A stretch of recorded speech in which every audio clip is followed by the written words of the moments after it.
What is going on, Amazon sellers, and welcome to the first live Q&A show of 2025 built just for you guys. I am Chris Grant, along with my dolichocephalic co-host, Chris Rasick.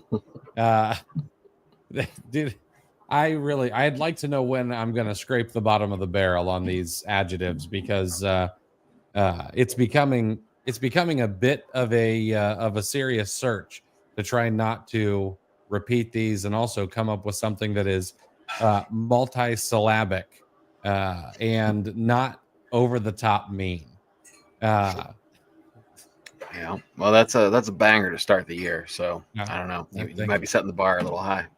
I am just a touch. Here's what we do, guys. If this is your first time here, we're going to bring you guys a few pieces of news, and then we're going to answer your questions. We've got about an hour to spend with you guys before we start getting some side eyes and glances from our families. And in that time, we will try to share some things with you that should help you as Amazon sellers, and of course, maybe try to fix any problems that you may have in your business. Chris, how was New Year, man? New Year was good. I am old, so the more uneventful New Year's Eves are, the happier I am. So, yes. So we actually got together with the family because my immediate family, we all got sick for Christmas. So not wanting to spread pneumonia around, we had to kind of stretch Christmas out. So we got to finish the rest of that up. So that was nice, to get together with the family. I tell you what, though, now I know it's nothing unique. I'm not going to tell, I'm not saying anything about it that we don't realize it, but of course, Trash Week of Christmas is an event. Right? Yes, it is. Flex our creative muscles a little bit. Especially we had massive winds come through here because it was unseasonably warm for a while. Got warm and then cold again, which usually kicks the wind up something crazy. So that was its own adventure. But I want to acknowledge week 2 trash from Christmas. It's shout out to the parents who are handling the trash duties, because week 2 is not a let up. You kind of get eased in thinking like, all right, I'll get caught up. It may be a little full this week, but we'll be back to normal as far as our typical trash output. That is not true, because you have the B tier gifts get opened later, right? All those boxes and stuff, week 1, we know why week 1 is the way it is, but week 2, you get the secondary level of gifts. And it's just as much trash. So, shout out to the trash taker outers for double duty. And week 2 doesn't get the recognition I think it deserves. I would agree with that. I'll tell you something that moving to Florida, there's one thing, and this goes to show you I'm getting up there in years. I'm getting a little long in the tooth. But when I moved to Florida, one of the things that was different compared to Ohio is the way that they handle trash. In Ohio, I could set out how many ever bins I wanted to, how many ever bins I purchased, and they could all be full, but you better make sure that they're not too full, because if anything falls out when they're dumping them, that's it. They don't get out of the truck. They leave it. You pick it up and you figure it out. But here in Florida, I don't get just one trash day a week. I get 2 trash days every single week. And okay, I've got my bin, and I can have more than one bin if I want. However, they pick up everything that's by the curb. So if I put it next to the trash can, as long as it's in a trash bag, it's gone. I can put out boxes, I can put out furniture, I can put, you name it, I can put it out. And then so on Tuesdays, it's regular trash. Everything's supposed to be bagged up. Or sorry, not on Tuesday, on Monday mornings. On Thursdays, there are no no holds barred. Okay. I took my hot water tank down to the curb Thursday morning. I called in. I'm like, hey, what do I need to do? Do you guys need a call ahead of time? And they're like, this is Florida, sir. And and it was gone. It was it. It is one of my most favorite things about being in Florida. Yeah, that, and I always loved the trash. When I used to visit my grandmother down in Florida as a kid, the trash trucks down there had free snow removal on the trash trucks. I thought that was the funniest thing. I love that. Every time I go down there, I thought that was hilarious. Yeah. Now I will say this. I do try to take care of the trash guys at the end of the year. I'll leave out something for them. I'll leave out like a bag on top, a paper bag, and I'll be like, hey, this is not trash. Please open. And then I watch them. I'll watch them through the front window, and they're sort of like, look like expecting it's going to be like a bag of crap or something.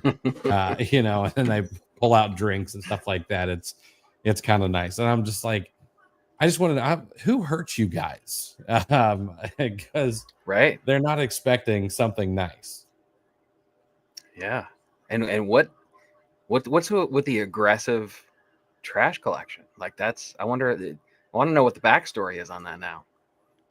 That's a great question. I don't know, but it's so nice. All right, we've got a few folks here. Let's get rolling. I'll tell you what, we've got our very first ad spot of the year. With the new year comes new opportunities to learn, and we have not run an OA challenge since March 25th of 2024. However, we've got a new one coming at the end of this month. The January 27th, 2025 is going to be the inaugural OA challenge of this year. We were going to start it a week earlier, but I didn't want to be too on the nose with inaugural because a week earlier is actually another inauguration. But we've had about 3,500 people plus come through the OA challenge. And in my opinion, it's the premier training ground for those who want to become experts at online arbitrage. We spend 14 days straight of learning, networking, getting questions answered to help sellers be the very best they possibly can be. And we do it for less than $400. We've tried to price it something that makes it an absolute no-brainer.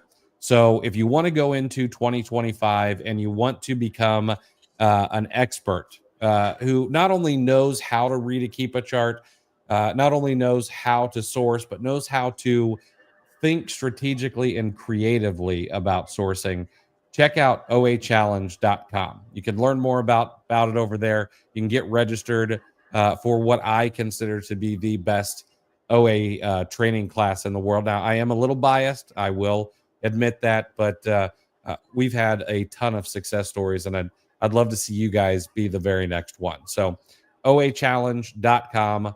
We get started at the end of this month, and it's going to be my best one yet. I promise that. Yeah. And you know what? It's kind of like, I'm not big on New Year's resolutions, right?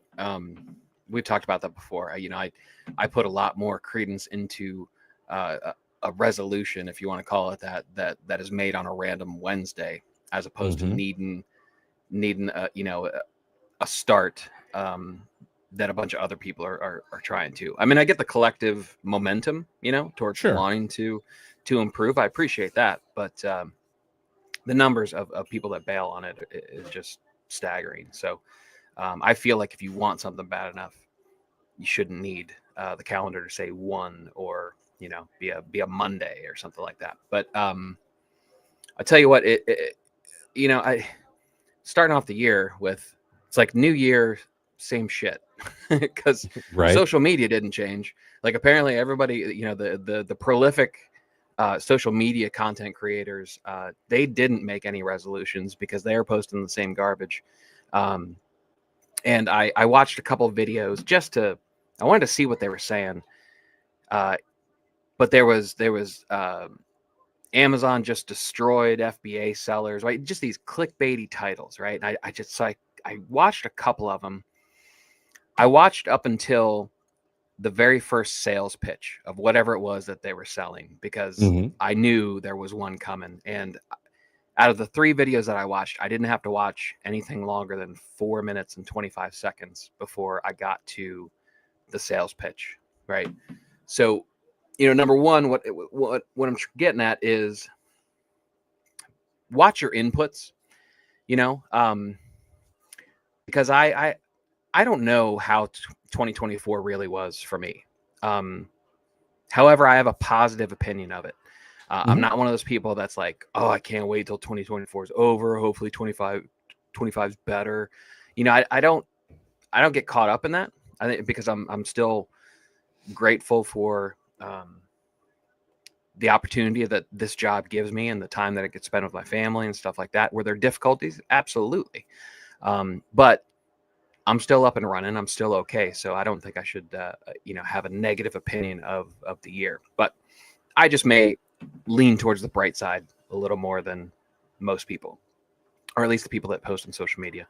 So I'd say watch your inputs. But in relation to the OA challenge, I know you mentioned what the training is, but I'd say this to people who have taken it before, and specifically people who have taken it and haven't retaken it recently, because you've been running this for, was it 5 years? I want to say. Sounds about right. Yeah, the calendar years. So if you took it a few years ago, look into your alumni discount, because I believe there is one. There is. Yeah. So especially with all the negativity and if you have a negative opinion of Amazon, but you're not a quitter, you're not, pretending it's the airport and announcing your departure from Amazon FBA. If you're in it for the long haul and you decide like, well, I'm just going to keep going, think about taking the OA challenge as an alumni. Because if you feel that it's getting constricted, that makes the content and the curriculum that Chris teaches in the OA challenge all the more valuable, because you may forget. You can only remember so many different things, and I do this. I retake it. I think I've only ever missed one. I'll listen to at least some parts of it. But, if you feel like the Amazon marketplace is restricted as a third-party seller, as you a third-party seller, that makes the OA challenge even more valuable, because you're going to be reminded of other sourcing methods, and you're going to polish parts that are maybe getting a little rusty, that you don't practice, you don't get reps in. That may counteract and help you feel better and make you realize just how big this ocean is. Yeah, it really, really is. And I'll tell you what, that takes me to a quick point I wanted to make before we get into some news. I put it down. I put it down here. For God's sakes, look at your old leads. Okay. And this is one of the things we'll talk about this during the OA challenge. But today, it's January 1st. We're running a Q1 group. It's like a smaller leads and mastermind group. And I was sharing some leads today. Now, leads are not supposed to start until Monday, but I had some free time, and I figured I would put a few together. So what I did is I went back into my personal lead database, and I shared several leads that I found from July and August of 2023 that are profitable right now. All right. So a year and a half later, and these items have become either profitable again or are still profitable. And one of them was like 45% ROI with $15 or $16 in actual profit after each sale. Like they were not things that you would just want to overlook. So if you do nothing else in 2025, if you add nothing to your repertoire of sourcing tools, please go through your old leads. There is no such thing as a garbage lead. It's just not a profitable lead right now. It'll be worth your time. All right. Absolutely. Let's talk a little bit of news. I think the last time we got together and actually did some news, we didn't do Christmas, of course. We did a Festivus show where we just had a little bit of fun. So maybe it was the show before that, but we talked about Big Lots, and it was big news. Big Lots is closing all their stores. They've gone bankrupt and all of that. However, just the other day, new information came out that they've entered a deal with Variety Wholesalers. Now, Variety Wholesalers, they operate Roses Express, Maxway, Bill's Dollar Stores, and a few others that I've never heard of. But under the terms of the deal, they intend to acquire between 2 and 400 Big Lot stores, as well as up to two distribution centers, and they plan to operate these stores under the Big Lots brand. Now, from my understanding, this isn't going to stop any of the liquidation sales that are happening at the other stores. So there's still going to be somewhere between 500 and 700 stores that are still liquidating, unless the founder of Modell's, Art Modell, which was a sporting goods store in New York, is able to get enough money together and pick up the rest of the stores. So it seems that Big Lots may not be dead quite yet, but it might be. I don't know. It's all up in the air. Yeah, it's a potential lifeline. That's all predicated upon bankruptcy court approval, or trustee approval. So that's one obstacle that they would need to get past. And it's interesting because the Big Lots site, or maybe the marketing information, initially it said up to 50% off, and the current discounts read up to 25%.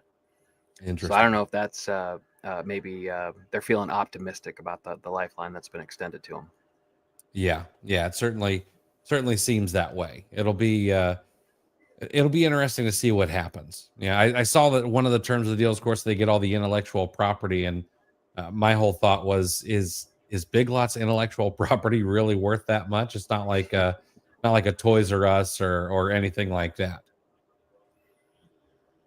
Yeah, it's true. All right. I wonder, my closest one is actually in a plaza with a Roses. So I wonder if they'll just knock down the wall and just make it one super junk store.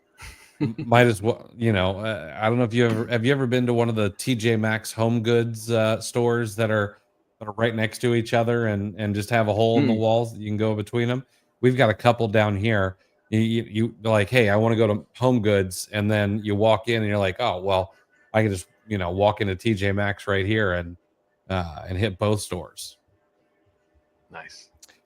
Well, we've already kind of gotten off to a bang with 2025. If you pay attention to the news, but there's the biggest hit of them all may have come already.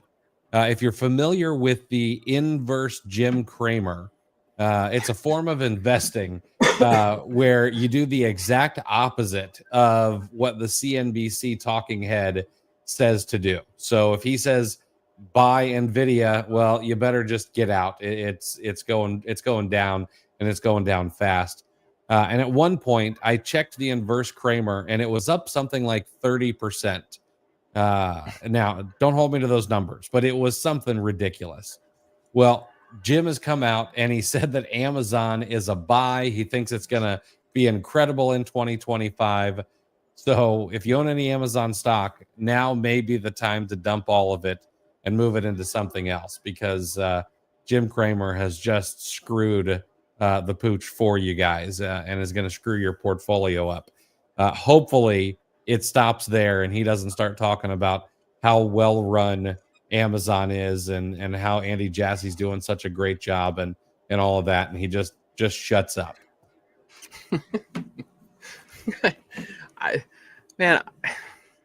I'll admit it, I love Jim Kramer, right? And I hate that he's getting trolled this hard. You could argue that Jim Kramer's Mad Money Lightning Round was the seed that started all of this penny stock, proliferation, all this GameStop and whatever you call this madness that is the modern stock market and stock trading.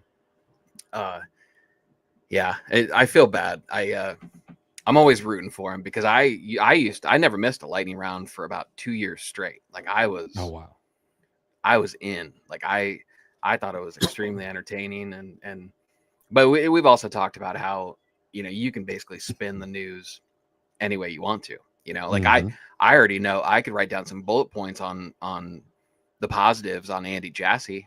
I could write some bullets for Jim Kramer if you wanted to talk about it. Think about all the cost cutting that they've done. Those numbers that are going to come out as a result of just this relentless cheapness of Andy Jassy, for lack of a better word. It's going to have to come. Something's going to have to happen positively in the bottom line, right? Absolutely. Yeah. And actually, I'm fascinated because as we move into 2025, Andy Jassy has talked about flattening Amazon and making sure that there's less bureaucracy and less managers per employee, which I'm actually all about. We've seen that happening more and more in Silicon Valley. I know Amazon's not technically part of Silicon Valley, but it's been working. And so I'm fascinated to see it happen at Amazon as well. But I don't know. We'll see. Chris, I know you said you're not a big fan of the new year, new you movement that happens every single year, and I'm right there with you. However, I thought we would be remiss if we didn't talk about some of the things that business owners set out as intentions in a new year.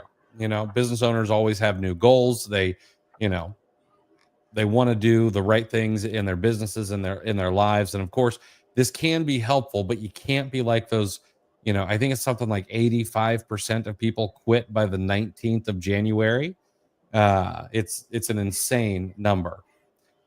So I went out and I asked Perplexity to show me what some of the top resolutions business owners put in place are. And I thought it might be helpful if you're trying to figure out what you want to do for your business in the new year. So the very first one was set boundaries.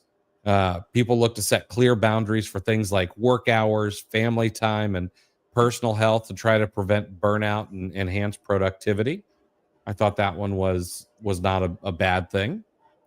I added this one myself because I think this one is actually more important than just about anything else. But the Jerry Seinfeld method, it's something that I think Chris and I have tried to be a little bit better at in 2024 and are going to continue to do that into 2025. But it's all about consistency and not breaking the chain. Jerry, and I talked about this yesterday a little bit, but Jerry Seinfeld sits down every single day and writes on yellow legal pads, writes jokes, writes material, and he just doesn't break the chain no matter what. And if you do that in your business, you may not feel like you're making headway in the next week or the next month. But if you look back over the course of 6 months where you've sat down and you've sourced for 90 minutes every single day of the week, or, whatever it is that you need to work on to move the ball forward in your business, in 6 months, you're going to be light years ahead of where you were. Another one, of course, is financial management. People want to be better at tracking their numbers, managing cash flow more effectively, hitting sales targets, etc. As we move into 2025, more and more people want to leverage technology. And by that, I mean more people want to leverage artificial intelligence and AI in their business. I think that, I don't know, I'd like to think that Amazon sellers are maybe ahead of the curve when it comes to that. I know that I've had chats with friends and they're all kind of in the dark about AI for the most part. But when I talk to Amazon folks, a lot of them have ChatGPT and are are starting to use that in their business. Another one is delegation and team building. Of course, people always want to delegate tasks. They want to, build up their teams and things like that. This is something that is a lot less expensive than you think. You should read Who Not How if you have not done that already. There are a few other good books on how to do this properly as well, but it is less expensive than you think to have someone mow your lawn, come clean your house. It is less expensive to have meals delivered than you might think. And I'm not talking Uber Eats, I'm talking an actual meal prep service. It's very inexpensive to hire someone overseas to do things for you. So don't think that it's out of your reach, even if you're not making a ton of money. Another, of course, was personal development. Attending training sessions, focusing on long-term goals and things like that. I'm a big fan of that. Hopefully I won't spend as much on courses this year as I did last year, but I'm not going to hold myself to that. The next one was clean up and organize. I think this is incredibly important if you have your own prep station.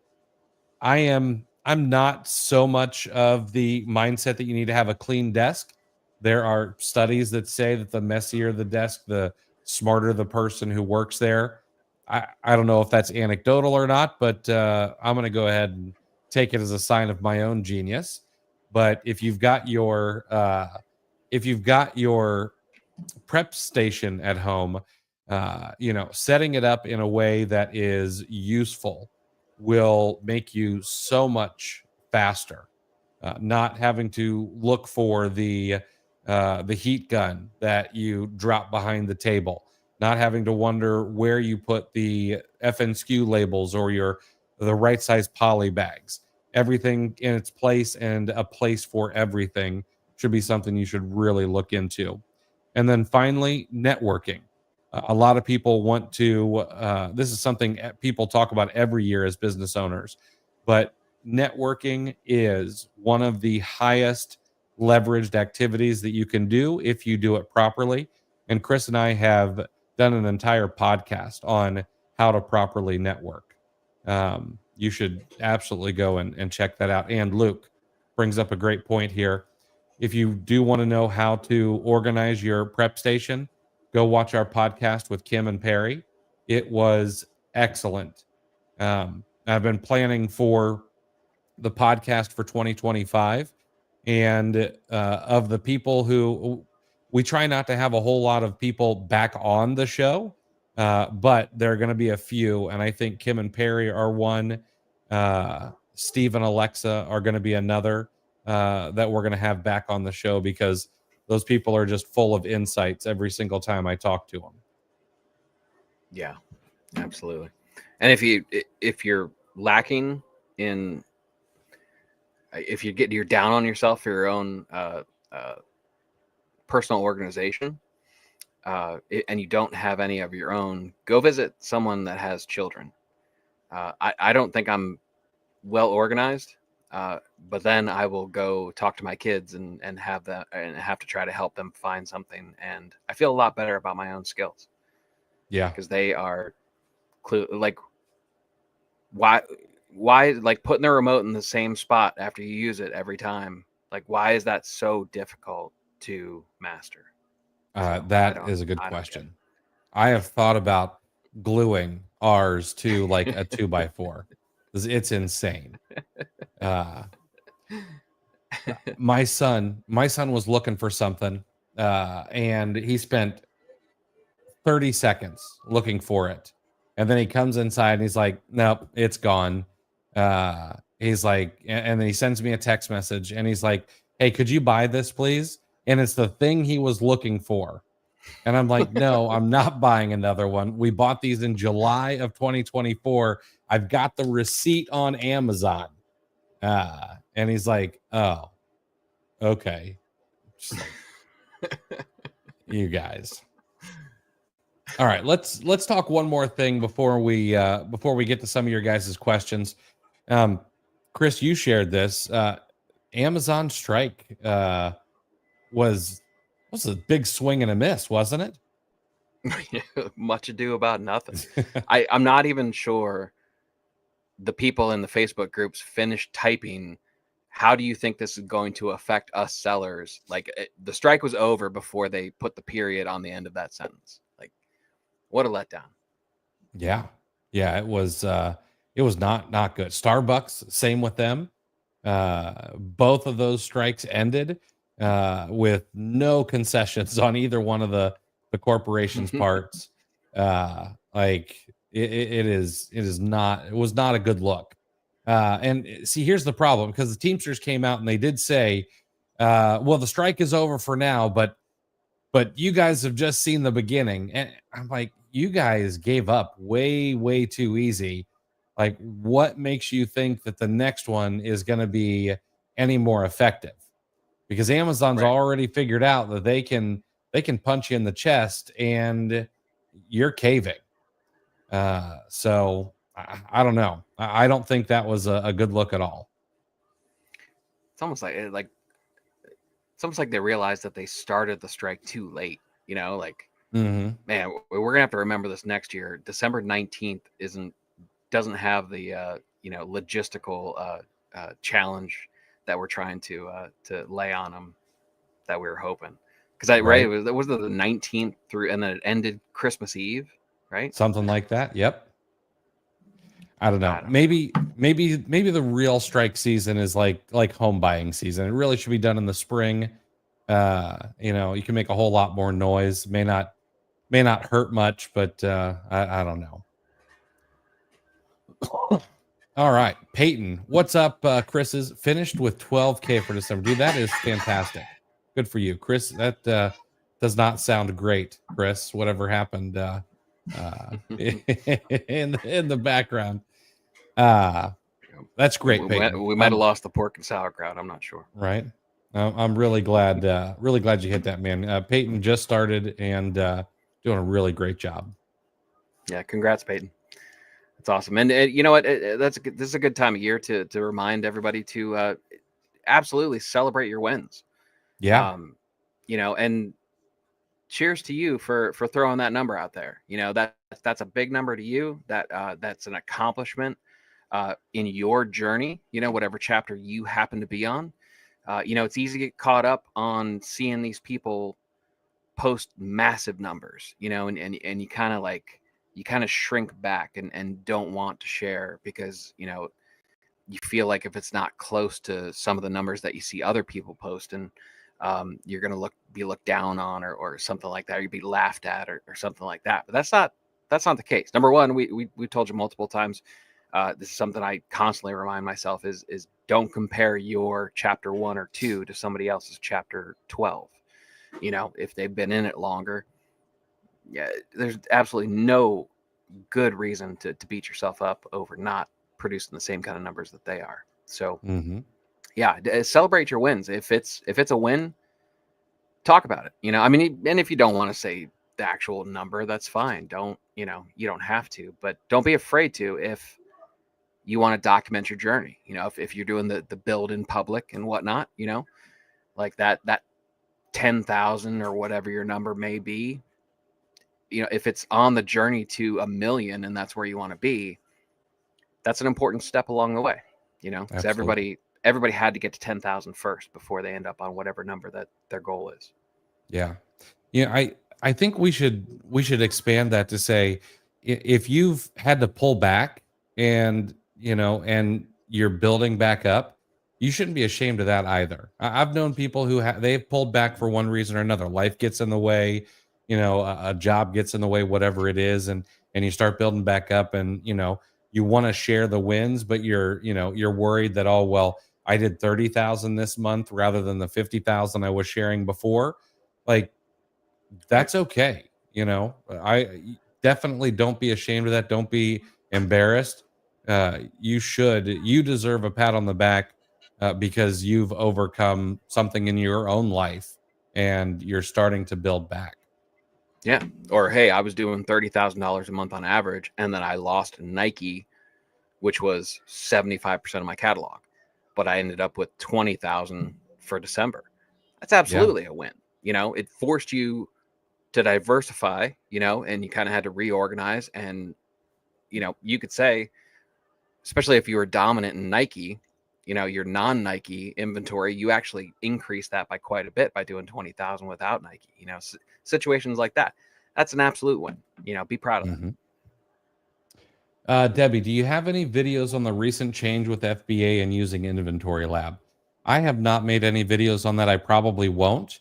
I would imagine that if videos get made, you're either going to want to check with Inventory Lab themselves. They actually have a really great FAQ and customer learning portal where they have blog posts with screenshots and oftentimes videos.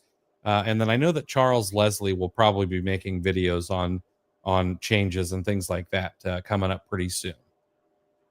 They have they're pretty active in their Facebook group too. There's an Inventory Lab. Austin, I forget his last name. I see him popping in there and keeping everybody updated.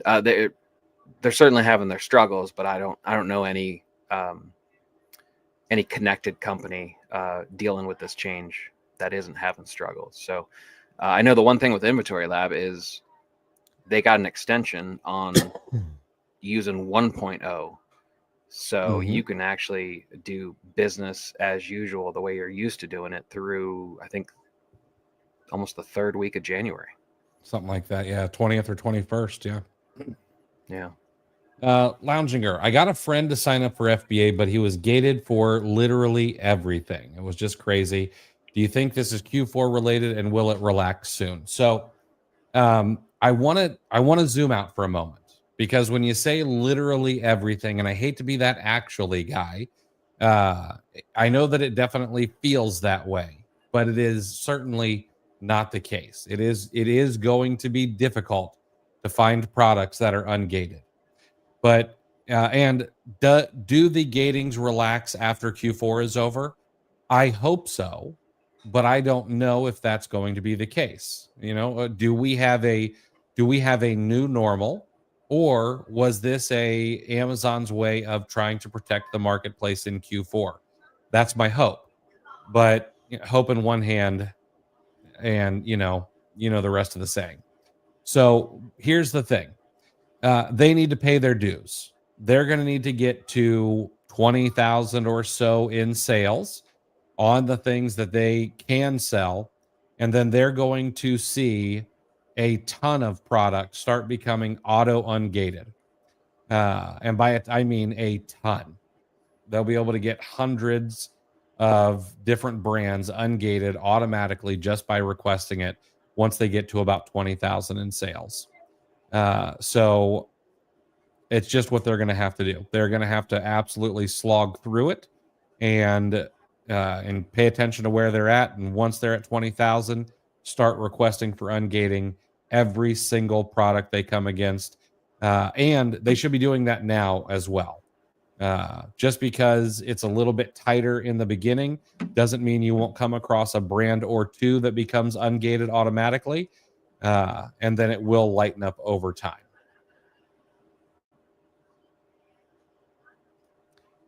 Jay Haas, is eBay to Amazon arbitrage safe for potential inauthentic claims?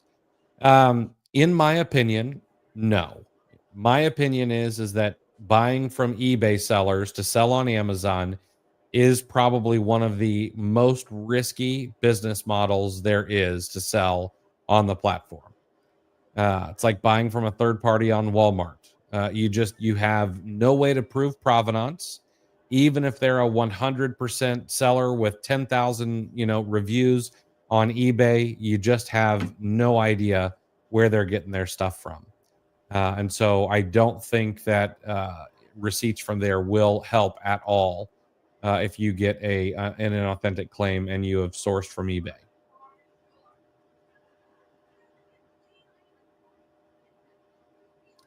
Sleekius. Received an email a couple of days ago that Amazon received my products and everything looks good, but today got a message that my products were received broken and asked me for a removal order. That will happen. So you got an email stating that your inventory had been checked in, most likely. And then once it goes from checked in, that just means it's sitting on a dock somewhere at Amazon. They haven't looked at it. And then it goes into receiving, and they start unpacking your boxes. And chances are that's when they found that some of your products may have been broken. If they consider them distributor damaged, you're the distributor, not them. That means that you cannot get reimbursed for them. And you'll have to pull them back and decide, maybe they are broken and you need to pack better for the next shipment that you send in. Maybe some UPS driver, used your package to step up onto the top shelf of his truck. You can't know, but that's one of the risks that you take. Once you get them back, you can look at them and maybe they're not actually damaged. And if that's the case, you could send them back in again because sometimes that will happen as well where they're not actually damaged.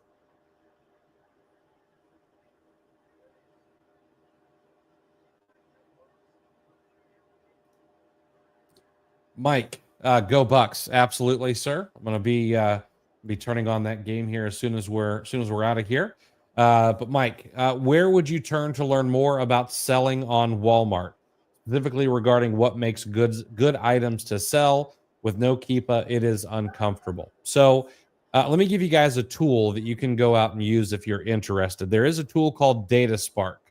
It is a 3 Colts product, but it will help you with some of the data. There are other tools out there like Martyr and a few others that you may want to check out and see if they're helpful for you. But Chris and I have 2 podcasts. We have one, a recent one with Sarah. She talks about Walmart. And we have another podcast with Chad and Joey. Chad. Yeah, that we did. And that one was all about Walmart. And then Sarah also runs a free Facebook group. Chad and Joey are both staff members in the Buy Box, which is not free, but will help you learn about Walmart. They all basically say the same thing, though. It is wide and not deep. Test what sells well, seller fulfilled, and then if it sells well, send it into Walmart fulfilled. Welcome to selling on Amazon before Keepa existed. It was an interesting time. John, dumb question. I disagree, sir. No such thing. But is anyone ungated in Coach items? It's hard gated for most, but some old school people might still be able to sell it. Unfortunately, no. Coach was closed for all sellers on Amazon. No one else, no one can sell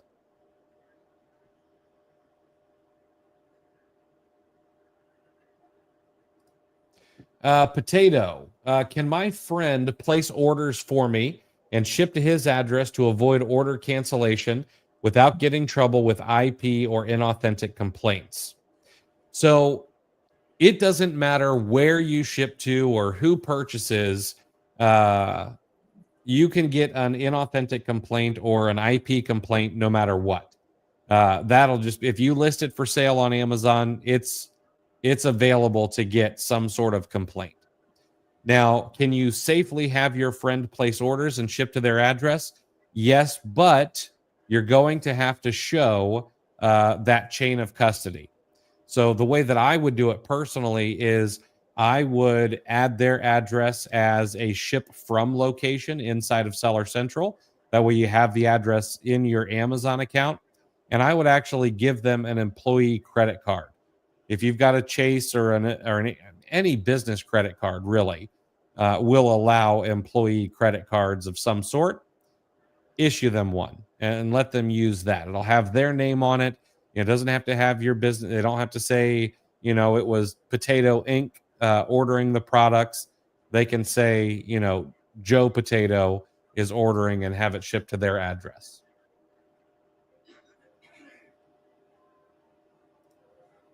Amazon with me. I consider myself a novice of this, but found a few good items for Q4. 80K in sales. That's fantastic. 2025 is going to be absolutely great. Yeah, We've got a few congratulations. questions That's from, a good number. yeah, 80K is great. We've got a few questions from Instagram. I want to answer these before I forget, but Lost in WWW, Chris, you guys are the mans. Is this viewable later, like on YouTube? Yeah, absolutely. It will be viewable later on YouTube, and it'll be posted to Instagram in full. Tiffany, I'm a new seller on Amazon, but I've got a product that used to sell on Amazon. Now they've stopped selling it. I had a complaint. I acknowledged it. But after I sent an invoice, Amazon said I can sell it again. How do you think that's going to affect my account? So I'm going to guess you may have gotten an inauthentic complaint and you showed that the inauthenticity was incorrect. And now you should be able to sell it again without an issue. That should not affect you at all. You may get another inauthentic complaint, but if you do, you show them again that the item is actually authentic.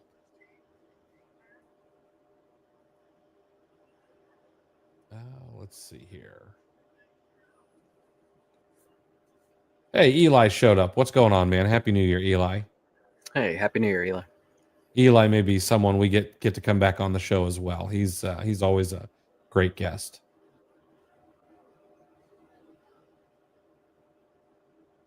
Oh. Lounginger, is there a good auto ungate list somewhere? Feel like I've seen it before. There are some that are out there. Here's the thing. Auto ungate lists are great, but just try to request every single product you look at. That's really the trick. There is not a guarantee that what auto ungates for me will auto ungate for you, will auto ungate for Chris. And so, I mean, I could make an auto ungate list and I could just go and pull all of the brands on Amazon and give them to you. But it's not as helpful as what I think they, are meant to be. Nobody's doing anything wrong. It's just get ungated for everything, or at least ask. Yeah, and just through experience and kind of like reasoning over time, it feels like on the back end there's certainly some sort of tiers, like that Amazon has us ranked in, and there are more levels than just like, okay, this is pre 20,000 in lifetime sales and then post 20,000. I mean, there's far more nuance to it. And I think we were talking about this in the school group. Somebody was asking about vitamins and supplements. And that's a category that is typically locked down tighter than your average category. Understandably so, because there's more liability involved. Anytime you have products that you're selling that customers are going to ingest, grocery, special approvals needed, vitamins and supplements, that all makes sense. In fact, Next Insurance will auto deny your general liability insurance application if you answer yes to the question, whether you're going to sell vitamins and supplements. They don't want any part of it. So, but within that category, once you get out of the sandbox and you get through that first wave, I was given the example. I am ungated in Nature's Bounty vitamins, but I am hard gated on Nature Made. And I talked to a very big seller, and they are the exact opposite. They're approved. They can sell Nature Made, no problem. They are hard gated on Nature's Bounty. So what's the rhyme or reason to that? So obviously there's some sort of metrics behind the scenes on the back end that Amazon is looking at. And I've even heard of sellers that get to a certain point to where you can actually predict you'll be auto approved on anything that doesn't have a dollar sign in front of it. Because you actually, when you request to be ungated in a brand, sometimes it'll have that dollar sign, which nobody truly knows what that means. We kind of think it's the top of the umbrella, the main brand with everything else underneath it. I've heard of sellers that if there's no dollar sign, you could bet the house that it's going to go through and you'll be approved. So clearly there's multiple layers that Amazon is tracking that they're keeping to themselves. So auto ungating lists. I mean, it's far easier to just go through sourcing and check each one as you go. Because I don't, I equate this to, I never liked and never had much luck. Maybe that's why I didn't like it, but I never had much luck going to a certain brand. Like if I got an ungating list and I was a new seller and I was like, ooh, okay, I'm ungated in whatever brand. Now I'm going to go seek out this brand's products to sell on Amazon. That I was never very efficient at it, because you have to find the different stores that sell it. You have to find, everybody's gonna have their own price point. They're gonna have their own sales going on, and whatnot. I always found it easier to just get as many reps as I can and request as I go, and that hit ratio is going to be very low. It's going to be frustrating, but I kind of had a sales background, to where I was used to just moving past the no's. Every no is one step closer to the next yes, as far as I was concerned, because anybody who's done cold calling or sales of any kind knows that's kind of how you have to weather yourself in this type of situation. So, but I always found that easier. And then the benefit to that is you're getting more reps in, you're just looking at more products, you're getting a better feel for margins and ROI, and you're just seeing more products come across your screen, which is a positive overall. Yep. Ahmed, what do you think about Capital One shopping rewards? The deals they send to my email are amazing. I don't use Capital One shopping rewards that frequently, but you should take the deals wherever you can find them. If they're great, perfect. Use them if you possibly can, but don't stop doing your homework there. Maybe there is a better coupon code. Maybe there is a better way to increase your cash back. So I would if nothing else, I would use them as a starting point and then see if I can do any better. Margins are manufactured. They're not just given. Yeah. And you know what? And number one, just, taking your statement at face value. If they're sending you amazing deals through email, it doesn't matter what we think, just go, like, just source. That's fantastic. However, from my personal experience, Ahmed, is if you think Capital One is amazing, wait until you find the good ones. There's a whole nother 10% plus out there, as you get more experienced with discount providers. And not to keep tooting our own horn, but Chris and I did a podcast on how to properly get every single discount you possibly can. And if you go watch that podcast, it should open up your eyes to a few things. Yeah. Seeking out discounts, if you can become proficient at it, is incredibly valuable. That's one margin manufacturer that is slept on the most, in my opinion.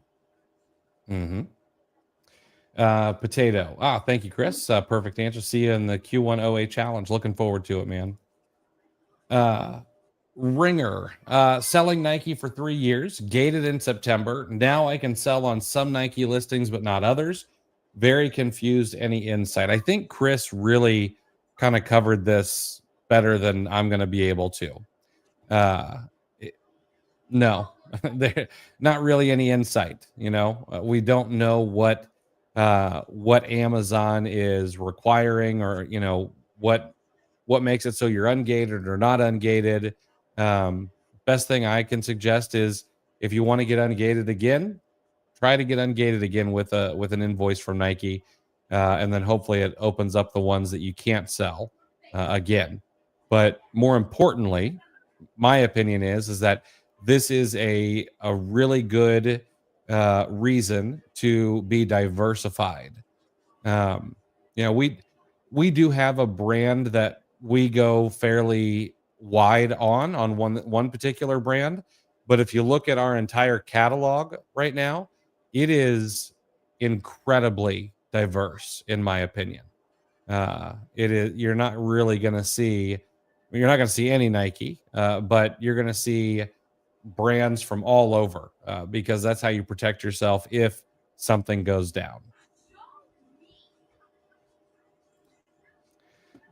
Brandy, Seller Amp will save the source and cost for recall with a link, which is actually one of my favorite features of Seller Amp. However, I've been unable to figure out how Rev Seller will do that as well. Is there a setting I need to change? As of right now, that is not a feature that Rev Seller has. However, based on their announcement yesterday or the day before, if you happen to see that pop up in Rev Seller, it looks like that feature is coming very, very soon to Rev Seller. But if you wanted to do that in Rev Seller right now, you would have to export to Google Sheets, and you could save all of your data in a Google Sheet somewhere. Yeah. And now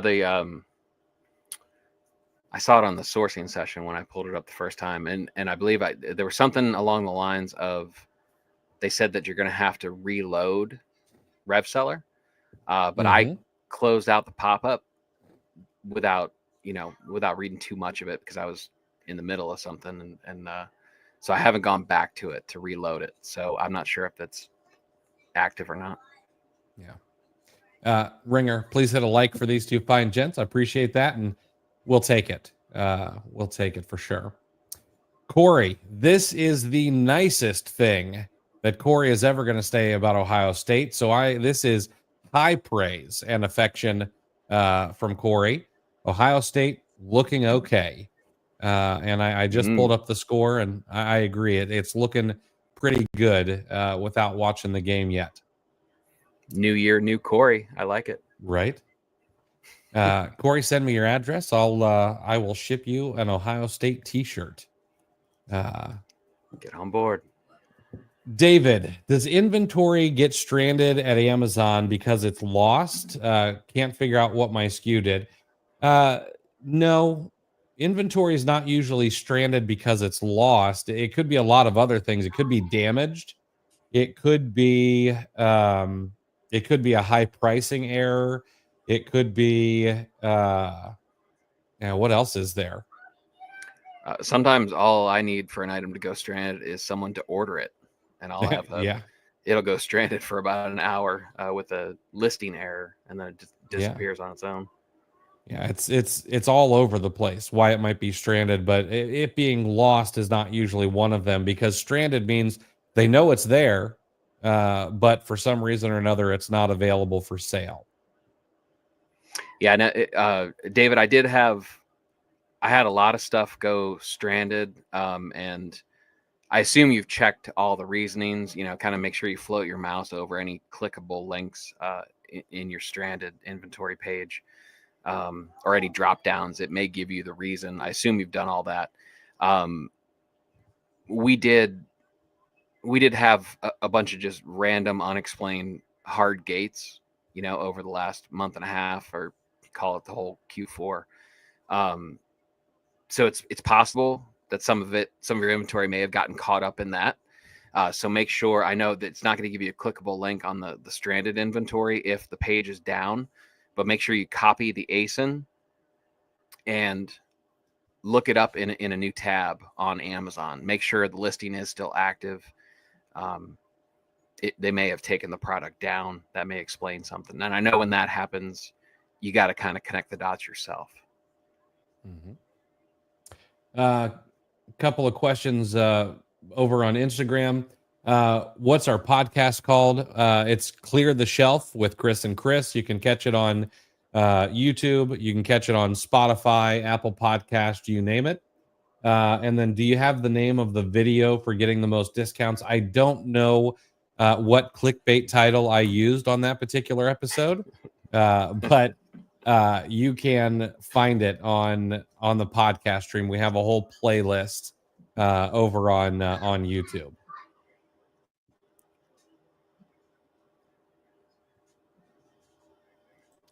Syed, hey Chris, I want to ask about the OA challenge. If I don't want 90 days of leads, That's closed right now anyway. So you can only get into the actual OA challenge itself. It's $397. The enrollment deadline is going to be January the 26th at midnight. That's when you can get in. And Corey says here it might be transparency codes.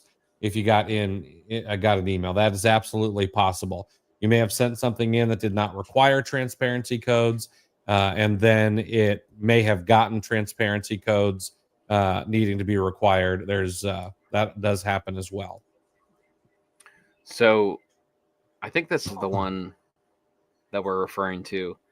If you go to Chris's YouTube channel, and click the podcast, and then open up all of the episodes, it's listed as number 17, I believe. It's titled "How to Find the Cheapest Online Arbitrage Products for Amazon FBA." That's the one. And it was 5 months ago is when the published date was. So it's the one right before our interview with David Prochaska. And it's in between David and Eli, if you're looking at it in chronological order. Yeah. Syed, thanks for answering. Can you tell me, is there only a difference between leads between the two? No.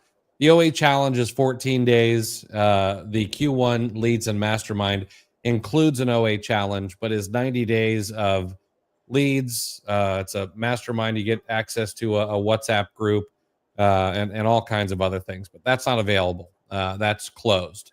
We filled that up to capacity, and so only the OA challenge is available. And then Nasir, how to pull the inventory report from Seller Central. Well, there are a lot of inventory reports inside of Seller Central under the reports. So I would need you to ask a more targeted question for me to be able to answer that for you guys, or for you. This time of year, that question is usually referring to the year-end report, isn't it? Most likely, yeah. Which isn't really, it's not really the case that report has to be pulled on January 1st anymore, right? For a while it was like we were on high alert 5-6 years ago when I first started. Yeah, there was a time. It's not necessary any longer. I'll get the answer for you because I always forget the steps. I wrote it on Twitter. I wrote all the steps on Twitter, but it's one of those ones that's a little in depth. So tomorrow, during my live, I will talk about how to pull that year-end report. Real D Reinhardt. I'd really like to scale a bit more, but I feel like a cat in a rocking chair factory with all the random restrictions and random Amazon actions. Guess I'm just looking for some encouragement. So I'll tell you what, my encouragement is going to be maybe a little weird. Okay. When you are fearful, typically the answer is to move forward and you just work through the fear. Okay. May not feel like great advice, but if you watch any business people who are very successful, that's what they say.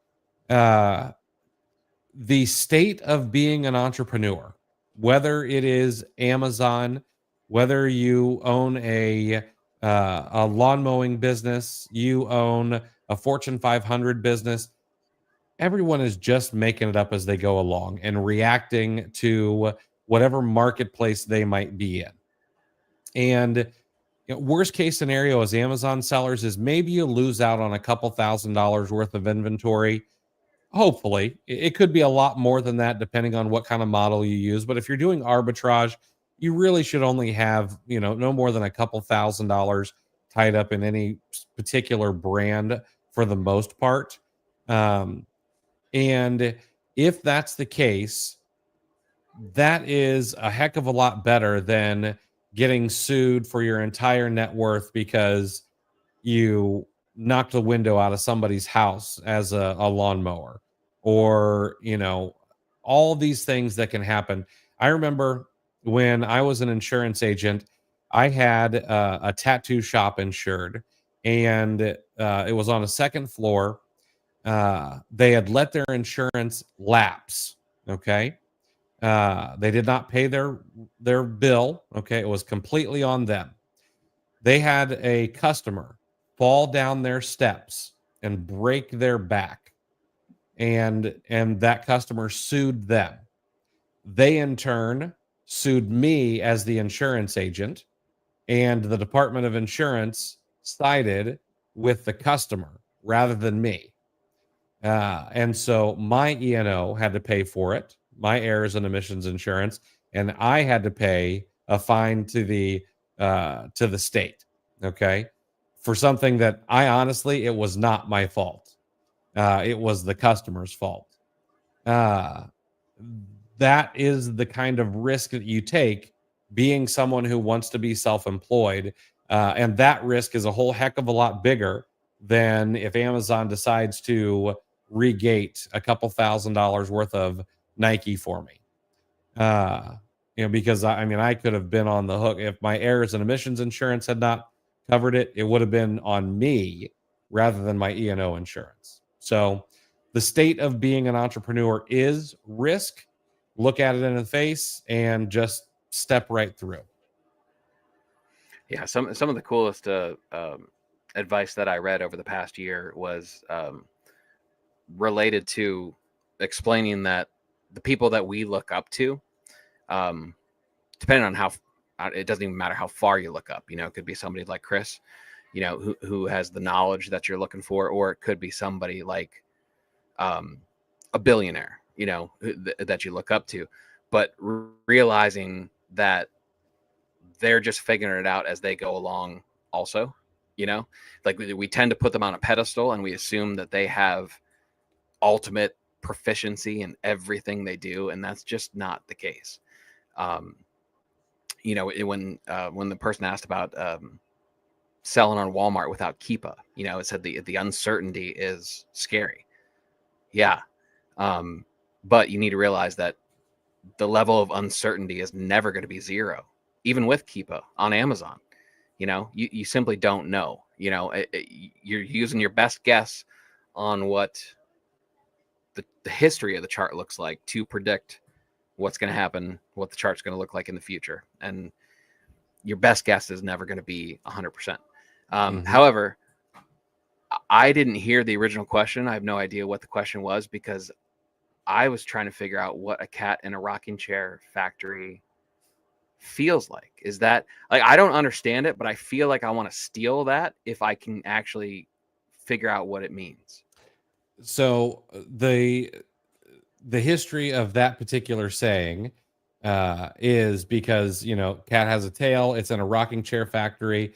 Cats get their tails under the rocking chair, so they're nervous as all get out in a rocking chair factory. Oh, okay. All right. I get that.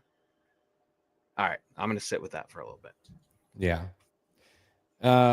Lounging girl. Cats in sawmills wouldn't be very popular either. I don't think so. No, not at all. We could expand this to all sorts of animals and factories. Right.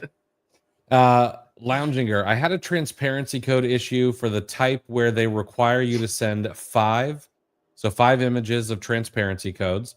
I had 5 of a product, entered the first serial number, fat fingered refresh. It now says invalid, and I don't have 5. Any tips? I think the only thing you're going to be able to do is buy another one. I think you're unfortunately out of luck on that one. Yeah, David's explaining what's going on with his stranded inventory. This is an easy one. It's because you deleted the listing. So it's asking you to create a new listing. This one, all you have to do is create the new listing, right? You actually click that and set your inventory to 0. As much as that doesn't make sense, even though Amazon's telling you it has units in stranded, set your inventory quantity to 0, mark it as merchant fulfilled, and then set your price. I think it'll make you do that. I think there's like 3 steps that are required before the save will light up. Save that. Wait a few minutes till you get the email that says your listing has been created. And then you may or may not have to do this next step. I haven't had to recently. It's automatically been converting it to FBA, but go in and check that inventory once the listing's active, once you get confirmation, and go into the SKU itself in Seller Central and look for the convert to FBA. And then what happens is once you click that, it'll take your listing with 0 merchant fulfilled items. Once you convert it to FBA, it will take the stranded items and update your quantity, and you'll be live on that original listing again. Yep. Simone on Instagram, feeling discouraged lately, can't seem to find profitable products. If you were to start over, which categories or brands would you try to get ungated? So, I'm sorry you're feeling discouraged. I totally understand. I shared this opinion the other day, and I'll share it again. I am completely agnostic to brands or categories. It doesn't matter. It doesn't matter if I know the brand. It doesn't matter if I've never used the brand. Doesn't matter. I am 100% data driven. Now, do brands end up sticking out and you're like, oh, that's a great brand to sell? Yes, absolutely. You will find those and they will stick with you, and you'll say, okay, well, this is a brand I know that I can make money on pretty regularly. But outside of that, I don't know if there's a particular category or brand that I would say, hey, go get started. It is easy and it is popular to say, hey, go start sourcing this brand. It's become a trope to even make fun of the gurus who will say, hey, go source Nike, go source this brand, X brand, whatever it is. Uh, and I know why it's done, because it puts someone in a concrete direction and lets them know this is where you should go start looking. And that's what people want. They want concrete. They want black and white. But giving you that answer would be doing you a disservice, because the brand doesn't matter. The product doesn't matter. What matters is, does it sell? Can you sell it? Is it profitable? Okay. And you can do that everywhere. You can do that in pet category. You can do that in tools and home improvement, toys and games, shoes and clothing, beauty, health and household, you name it. There are profitable products, and there are margins to be manufactured everywhere. So rather than focusing on a particular category or particular brand, focus on what has worked for me in the past. Can I do that over again? And just do that, and then continue to do it consistently, and you'll start finding products. It'll just be time. Yeah, and it's this kind of piggybacking my comments on the auto ungate list. And I don't know if this is the right way to do it, the best way to do it, but it's the way I did it, and it worked for me. And I got through my initial rookie gating, whatever that is, the sandbox I call it. What works best for me was to get as many opportunities in front of me as I could, and just churn through as much as possible. Because as a new seller, the brands you're going to be allowed to sell is a smaller percentage of the total brands than a more experienced seller. That's just the fact. That's what you have to get through. That's the initiation that every seller has to get through. So logic told me when I started that the more opportunities I could look at, the more approved brands I will eventually come across, right? So, and people are going to say, well, you're only saying this because you run a lead list, but I only run a lead list because of how helpful lead lists were for me when I started. I signed up for a lead list, and I knew that as a new seller, I was paying a bigger premium for that list than a more experienced seller. But I was willing to pay that extra because a lot of the brands were going to be gated for me. But it was essentially a list that was reviewed by a seller, approved by whoever whoever the network is, whatever lead list company that I was subscribed to at the time, it got through their approval process. So in essence, I had confidence, a certain amount of confidence in those leads, and I would pick off whichever ones that I could sell. Right. And then I, sure, I couldn't sell a lot of them, but it wasn't 100% that I couldn't sell. Right. There were profitable products. Right. And I could start stocking my store's catalog with things that I could actually sell. And I was learning the types of brands that I could sell. And then I could take that brand and I could go look for that brand in other stores, or I could just at the very least make a mental note that said, you can sell this, you can, and you can not sell this. You start getting that mental catalog of the good stuff and the stuff you're not approved for. So, and however you want to do that, if you want to partner with other new sellers, and say, hey, let's all share a Google sheet and let's just throw absolutely everything in there. And we'll just share leads until we're allowed at the adult table. So, but that's how I look at it. Just get as much data in front of your face as you possibly can. Absolutely. David does Amazon over on Instagram. Hey, Chris, heard from another seller talking about the hard gates regarding Nike and other major brands and how they typically become ungated during Q1. Is this true? No, that is not. That is anecdotal at best. So is it possible that brands that have become gated get ungated in Q1? Yes, it is possible. However, we've not really gone through this exact gating process in the past. We have gone through somewhat similar gating processes with things like Frozen, things like the Star Wars Black series, and things like that. Oh, we had a little blip. And things have become ungated later on down the road. So is it possible? Sure. Am I expecting it? No, I'm not. Okay, this one is for both of us. Chris's, if you don't mind, can you give me a breakdown in percentage of how much your business is OA, RA, or wholesale? 99% OA, and I only say 1% retail arbitrage because I did a little bit of merchant fulfilling this Q4. But as we move into the new year, it will be 100% OA. Will I take a wholesale opportunity if it falls in my lap? Yes, absolutely. But I doubt that this year will be the year that I start a boiler room and start calling wholesale accounts. Yeah, and I am, well, I can give you my current numbers and then I can give you my ideal numbers. Currently, I am 90% OA, 10% RA, 0% wholesale.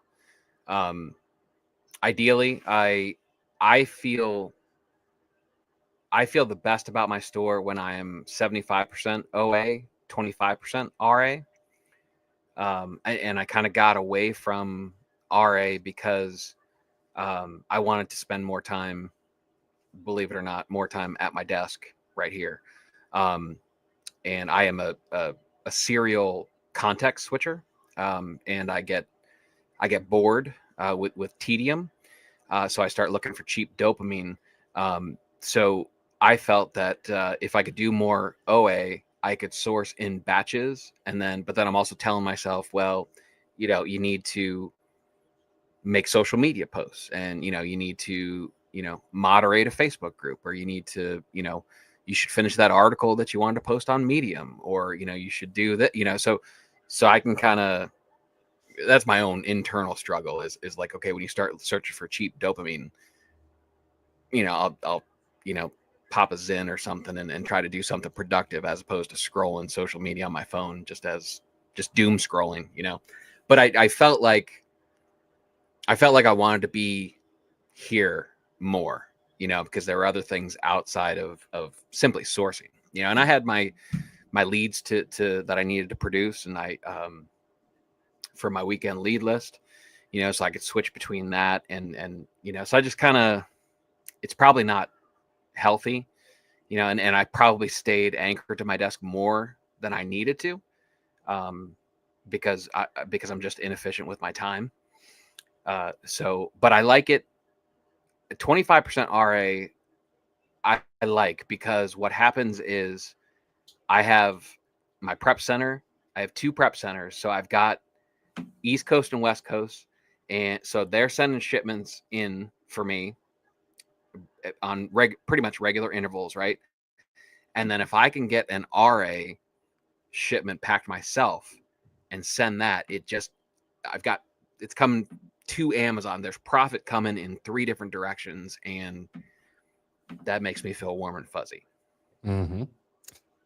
I'll tell you what, I should add to this going into 2025. If I have my way, we'll be adding a retail arbitrage person to the team. We'll see if that idea pans out. But I would like to make that happen. Yeah, and it's only time, because everything else about RA is terrific. Yeah. And if you want to run the numbers, they're a little bit better than OA, you know? I agree. Because look at me, you know, because I know there are other sellers not exactly with the same issues, but with that same pull to be at your computer.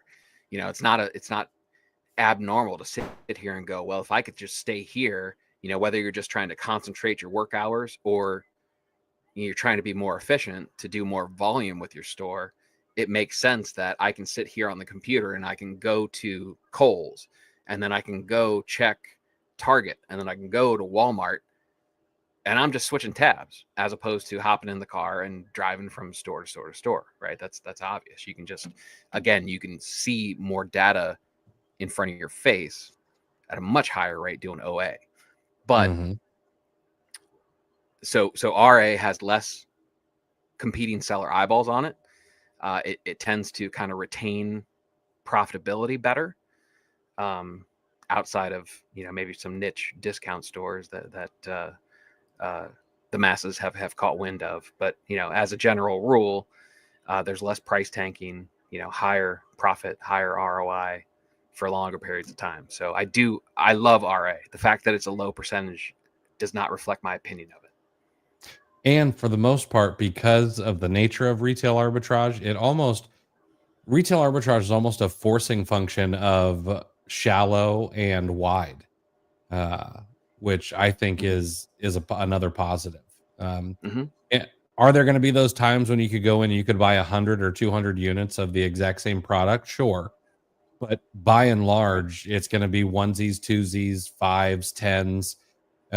And you've got to buy a wide variety, which I think makes a much healthier business long term. Okay, we've got a couple more here. Mileage on your tax deductions too. Like, yeah, it's a good mix. Yeah, absolutely. Carrie, do both of you care when sourcing if the orange line at the top of the graph shows mostly the buy box being held by one seller? In a lot of cases, no. And the reason is that data is not up to the second accurate. So Amazon, the round trip of a buy box price change is about 2 minutes. Okay. That is from Amazon to your repricer back to Amazon. In every single case, the time is the same. It doesn't matter if anyone says instant repricing or whatever. As long as you don't have a repricer that reprices once every 15 minutes, price changes can happen once every 2 minutes.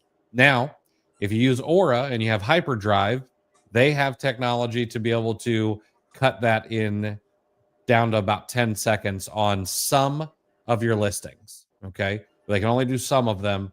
I think they can max it out at like 50 listings in a catalog. Okay. So Keepa may update the data once an hour or once every 4 hours or once every 12 hours, depending on how popular a particular listing is. So when you see that buy box line, it's not taking into account all of the buy box price changes or buy box changes that may happen. It's also not necessarily taking into account regional buy boxes. If Chris and I are selling the same thing and his inventory is in California and my inventory is in New Jersey, we may both have the buy box on the exact same product in different areas of the country. And Keepa cannot gather that data.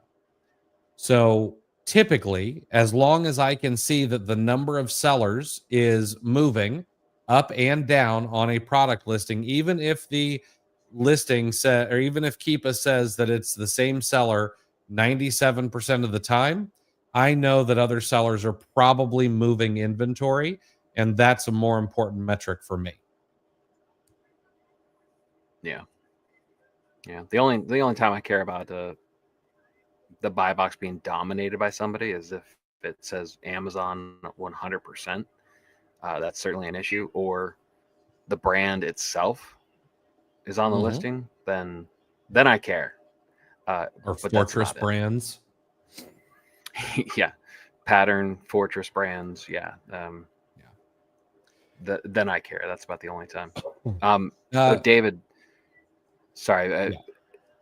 David, you're doing a zero quantity FBM, a merchant fulfilled offer. You mark it as zero, say you'll fulfill it yourself, and then save that, create that listing, and then you convert the FBM listing to an FBA listing. Glenn, can you case pack items that you got doing retail arbitrage? I'm going to be honest with you. I am not 100% sure of the right answer here. I would imagine that you probably could and get away with it, but it's definitely, I don't think it's necessarily the spirit of the law, but it may be the letter of the law. So I don't know. Personally, I'm probably not doing it just to not get myself in any hot water with Amazon. Or if you're sourcing from a store that has the stuff case packed on the shelves, like a discount store. You know? Right. Lounger, have either of you ever tried to hire a programmer from something like Online Jobs to try to create a script or something you want help with FBA? Yes, I have hired dozens of people from Online Jobs or Upwork to build Chrome extensions, small softwares, all kind. I mean, I'm co-creator of IP Alert. I created Rev ROI. I've got about not half. I've got about 7 or 8 Chrome extensions under my belt.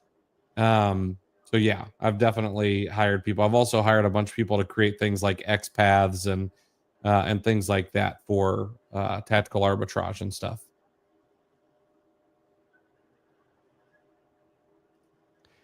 Corey, I sold like 400 of this Nerf toy last year. I got from Ross. Nerf from Ross is killer. One of my best Q4s was probably about the same number of Nerf toys. It was the long, like the really long sniper guns. They were fantastic. All right. Chris, I think that you know that I'm proud of my lexical repertoire. Okay. But this week I had a bit of an embarrassing mix up. I confused the words jacuzzi and yakuza. Now I'm in some hot water with the Japanese mafia. that you would be. All right. Guys, that's the show for this week. We'll be back next Wednesday to do this all over again with you guys at 5 p.m. Until then, I hope you guys have a great new year. And you know what? I'll end the show with a quote. I happen to find this quote from Benjamin Franklin, and I thought it was, I'm not a huge fan of New Year's quotes, but this one was especially good. Oh shoot! And of course, I'm gonna forget it as soon as I need it. I've got it. Perfect. You want me to go ahead and share that. Yeah. So this quote from Benjamin Franklin says, "Be at war with your vices, at peace with your neighbors, and may every new year find you a better man. Yeah, that's by Benjamin Franklin. A great quote for what is going to be a great year, both in on Amazon and in content from Chris and myself. So I'll see you guys tomorrow at 5:30, and we'll see you here. Shoot, one other reminder. Okay, Monday. So next Monday, I don't know what date it is. Mark your calendars. Chris Rasick is going to be doing a live sourcing session. You can watch over his shoulder, but you can only get it in one place. You've got to be inside the FBA Today Facebook group. You go over to Facebook and search FBA Today. You'll be able to find the Facebook group, request to join. We'll get you in there. You'll be able to source over Chris's shoulder for several hours, ask him questions, see how he does things for as long as he's willing to go. Chris, what time do you start that at? That's 9 p.m. 9 p.m. I just set the event earlier today. So if you're in FBA Today, the Facebook group, you should be able to see it under events. I logged in for an hour. I had some technical difficulties, which I don't anticipate happening again.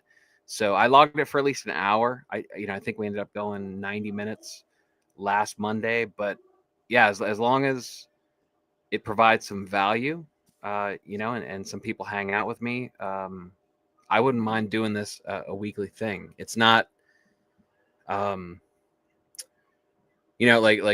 Chris Grant is the one to answer your questions, so it's more of a casual, like, I'm just going in and I'm looking for profit, right? And you want to steal it, you want to do it with me, that's fine.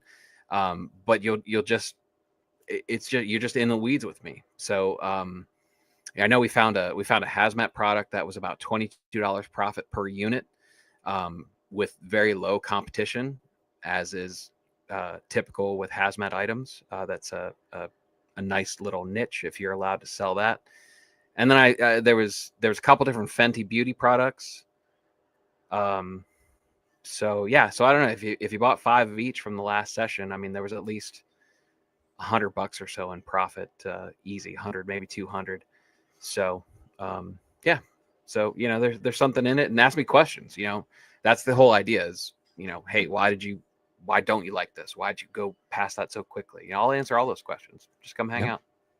Yeah, it's I was there watching as much as I could. It was a good time, and it's going to be just as good. So make sure to mark your calendars. That'll be next Monday, 9 p.m. Eastern, over in the Facebook group for FBA Today.